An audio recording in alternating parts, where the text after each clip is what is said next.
यो डडेलधुरामा हामीहरू यसो बाटोमा हिँड्दैछौँ अहिले। सुन्दर छ, राम्रो छ। हामी सदरमुकाम नजिकै छौँ र हेर्नुहोस् त बाँदरहरू कति छन्। अब यो बाँदरहरूले अहिले हेरिरहेका छन्। यो अहिले यिनै बाँदरहरूले सबै अहिले हामीलाई बाटो छोडेर साइडतिर लागे, एकछिनपछि यिनीहरू बाटोमा आउँछन्। अहिले यो गाउँघरका यिनी प्रधान पञ्चहरू सबै यिनीहरू हुन्।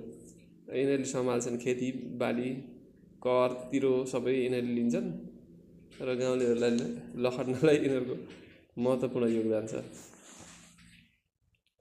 अब हाम्रो राष्ट्रिय भाउजूले विदेश पठाएपछि त्यहाँका मान्छेहरू होइन, अब गाउँमा बस्ने त यिनै हुन्।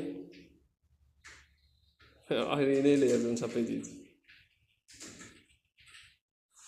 गाउँमा। र हेर्नुहोस् मोटा मोटा खाइलाग्दा झन् डर लाग्दो हुन्छ। एक्लै हिँड्नु त यिनीहरूले त लहर छ।